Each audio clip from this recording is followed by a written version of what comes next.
အားလုံးပဲမင်္ဂလာပါ Data Analyst Channel ကနေကြိုဆိုလိုက်ပါတယ်ဒါကတော့ကျွန်တော်ရဲ့ပထမဆုံးဗီဒီယိုပဲဖြစ်ပါတယ်ဗီဒီယိုရိုက်မယ်နဲ့အချိန်ဆွဲနေရလဲကြာပြီဆိုတော့ဒီနေ့ပဲရိုက်ဖို့ဆုံးဖြတ်လိုက်ပါတယ်ဒီနေ့ share ပေးခြင်းတဲ့အကြောင်းအရာလေးကတော့ဒီ SQL ပေါ့နော်ကိုယ့်ရဲ့laptop ထဲမှာဘယ်လို install လုပ်မလဲပြီးရင် database တွေဘယ်လို create လုပ်မလဲပဲဖြစ်ပါတယ်အားလုံးပဲဆက်လက်ကြည့်ရှုပေးကြပါကျေးဇူးတင်ပါတယ် Okay အခုပြောပြပေးမှာတော့ MySQL ကိုယ့်ရဲ့ laptop မှာဘယ်လို install လုပ်ရမလဲပဲဖြစ်ပါတယ် so စစချင်းကျွန်တော်ဒီမှာ MySQL ကို download ဆိုပြီးတော့ရှာလိုက်ပါပြီးတဲ့အခါကျရင်ဒီမှာ MySQL download install ဆိုရရှိတယ်အဲ့လေးကိုညှပ်လိုက်ပါပြီးရင် version ကိုတော့နောက်ဆုံး version ကိုရွေးပေးပါပြီးသွားတဲ့အခါကျရင်ကိုယ့်ရဲ့ operating system ကို select လုပ်ပေးပါဒီမှာကနှစ်ခုရှိပါတယ်တစ်ခုကတော့ megabyte နေတဲ့ဟာပေါ့နော်ဒီဟာက TI တော့ MSI installer တော့တစ်ခုလုံးအတူတူပဲဒါပေမဲ့ဒီ megabyte နေတဲ့ဟာနဲ့ကိုယ်က install လုပ်မယ်ဆိုရင်ကိုယ်က web version မှာပတ်တော့ဘူးเนาะဒီကောင်လေးကတော့ကိုယ့်ရဲ့ဘယ်လိုပြောရမလဲကိုယ် laptop ထဲမှာပေါ့နော် locally install လုပ်ပြီးတော့သုံးလို့ရမှာပြီးရင် download ဖို့နေပဲပြီးတော့ဒီမှာ login လို့ site တို့ရှိရဘယ်လိုပေါ့နော် no text system မှာ download နေလိုက်ရပါပြီ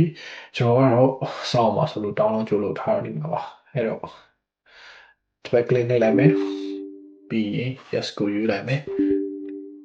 ကျွန်တော်ကscreen share ထားတော့ပေါ့နော်တခြား screen မှာလာပေါ်နေမယ် so ဒီလိုမျိုးလေးမြင်မှုဖြစ်ပါတယ်ဒီမှာကိုယူရမှာ server only client only full version custom version ကျွန်တော်တို့ကဒီမှာ full version ပဲယူပါမယ်ပြီး next ကိုပြီးနေလိုက်မယ်ပြီးရင်ဒီကောင်လေးကို install လုပ်အောင်ဖြစ်ပါတယ် so execute and ဒါ install လုပ်နေပြီပေါ့နော် so ဘာလို့ MySQL ရွေးလဲဆိုတော့သူက Oracle SQL နဲ့ရေးလို့ရတယ်ပြီးတော့အသုံးများတယ်ပေါ့နော်ပြီးတော့ကိုယ့်အကိုလည်း database တွေ create လုပ်လို့ရတယ်ပြီးသွားတဲ့အခါကျရင် easy to install ပေါ့နော်ဒါပေမဲ့ installation တော့နည်းနည်းဟိုအရင် straightforward တော့မဖြစ်ဘူးတခြားနေရာတွေကိုပါထည့်ရမှမသိတာရှိတယ်အားကြောင့် video လေးလုပ်ပြရခြင်းဖြစ်ပါတယ်ပြီးသွားတဲ့အခါကျရင် next ကိုနှိပ်မယ် next ပဲထပ်နှိပ်မယ်ဒါကတော့ configuration type deployment computer MySQL next ပါပြီး authentication ကတော့ကျွန်တော်ကဒီမှာ strong password and encryption authentication တောင်းမယ်ဒီ legacy လို့မသုံးဘူးနော်ပြီးတော့ password ရရမယ်ခုထားခြင်းတဲ့ password ကိုမမေ့မဲ့ password ကိုရိုက်ဘူးနော် password ရိုက်ပါမယ်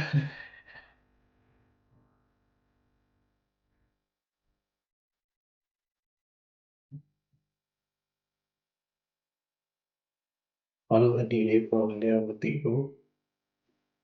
password do not match okay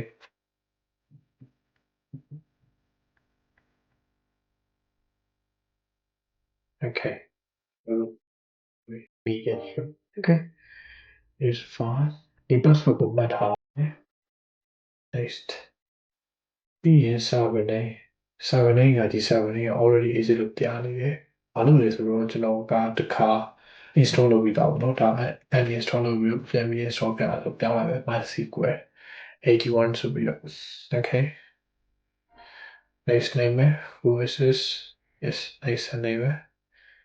ပြီးတော့ apply configuration execute လုပ်ပါမယ်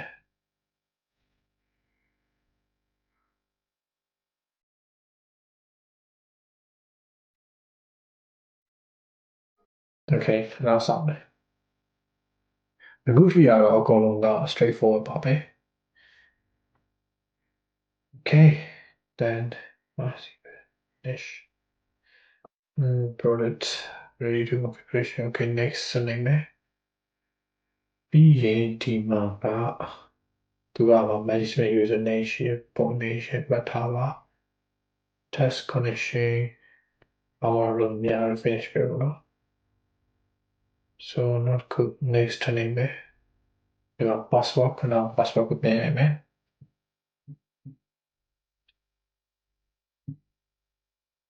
check okay connection ဆက်ခုဖြစ်ပြီ ဆိုဒီ user name ရဲ့ password ကဘာလို့လိုလဲဆိုတော့ကျွန်တော်တို့ဒီ MySQL server ကိုပေါ်ပြီးရင်မှာခုနလုပ်မယ်ဆိုရင်ဒီကောင်လေးကိုပြန်တော့မှာဖြစ်ပါတယ် okay ဒါ screenshot ရိုက်ထားလိုက်ပြီเนาะကိုကမမမီပါဆိုရင်များတော့ပြန် root လို့ပဲခေါ်ရပြမယ် next လုပ်မယ်ဒီ execute လုပ်မယ်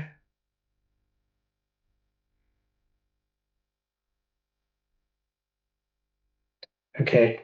then finish next the installation procedure has been completed copy log to the clipboard I don't really know why okay finish okay installation ပြီးသွားပြီဆိုရင်ဒီလိုလေးပေါ်လာမှာဖြစ်ပါတယ်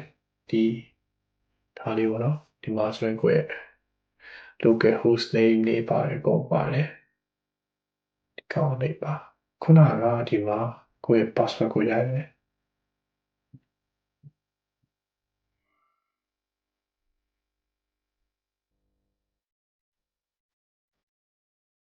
okay ဒါကတော့ဒီ MySQL server ကိုမြင်အောင်ဖြစ်ပါတယ်သူကဒီ MySQL server မှာဘာရှိလဲဆိုတော့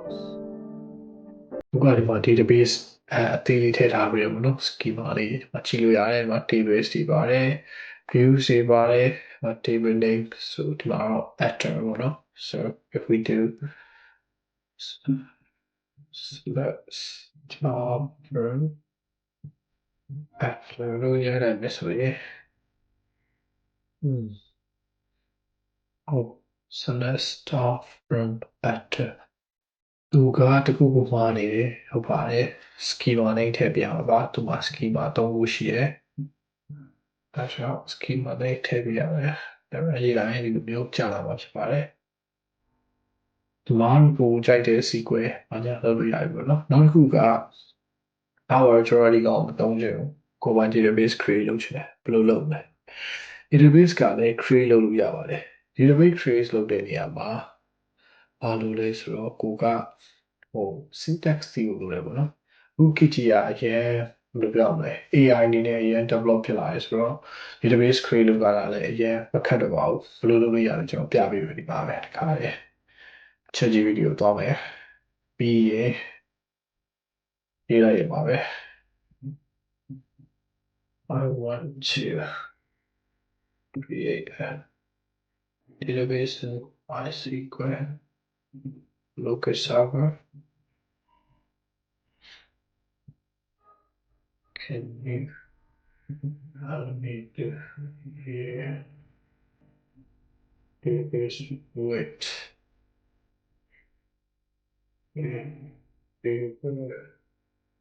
that I can use to practice my SQL escape.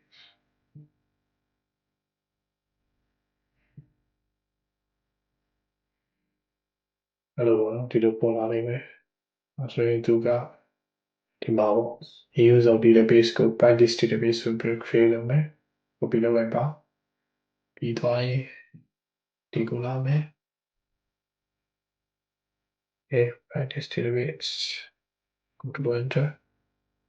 So SQL like not in my database go create like be try. အဲ့တော့ကျွန်တော်တို့ကဒီမှာ database လေးတစ်ခုထပ်ပေါ်လာတယ်เนาะမပေါ်လာသေးဘူး interesting oh this is schema not database sorry and then နောက်ခုလိုတာက and table create လုပ်မယ်ဒါ ChatGPT create လုပ်ပေးထားတဲ့ table ပေါ့ table is now created because table create customer right I think something doesn't look right so schema go new database insert it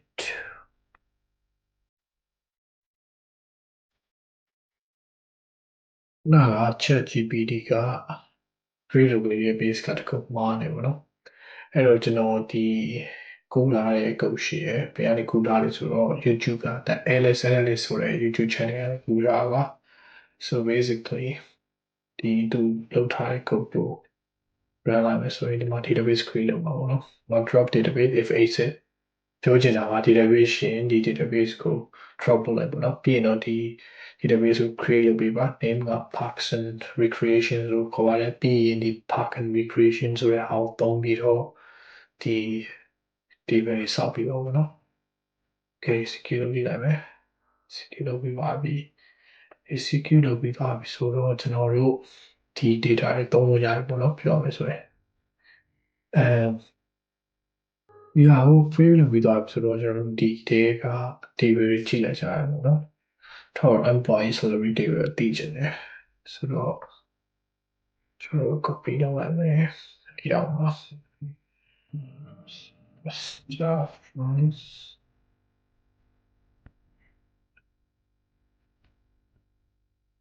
ဒီမှာ employee တွေပဲတွေ့လို့ရပြီ okay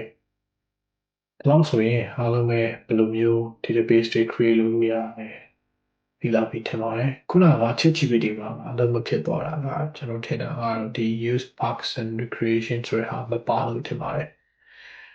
and yeah တခါတလေကြောက်လဲ AI တွေက100% reliable လို့မြင်မှာပေါ့နော် and ဒီလိုအလုပ်တွေကဒါကတော့ကျွန်တော်တို့ဒီ practice လုပ်လို့ပေါ့နော်တကယ်တော့ data analyst နေနဲ့ကျွန်တော်တို့ဒီ database create လုပ်တာတွေ schema create လုပ်တာတွေကကျွန်တော် data engineering team ကတာဝန်ယူထားတာဖြစ်ပါတယ်ကျွန်တော်တို့အနေနဲ့ဒီမှာရှိတဲ့schema တွေမှာရှိရပေါ့နော်ထားပါတော့ဒီ schema မှာရှိတဲ့ table တွေကိုသုံးမယ်ဒီ view တွေကကျွန်တော်တို့ create လုပ်ပါတယ် store procedure တွေကလည်းကျွန်တော်တို့ create လုပ်ပါတယ် function တွေကတော့ကျွန်တော်တို့မလုပ်ပါဘူးကျွန်တော်တို့စီမှာကတော့ data engineering team ကလုပ်ပေးပါတယ်အားလုံးပဲဒီလောက်ဆိုနားလည်လောက်ပြီထင်ပါတယ်အားလုံးပဲအဆင်ပြေကြပါစေကျေးဇူးတင်ပါတယ်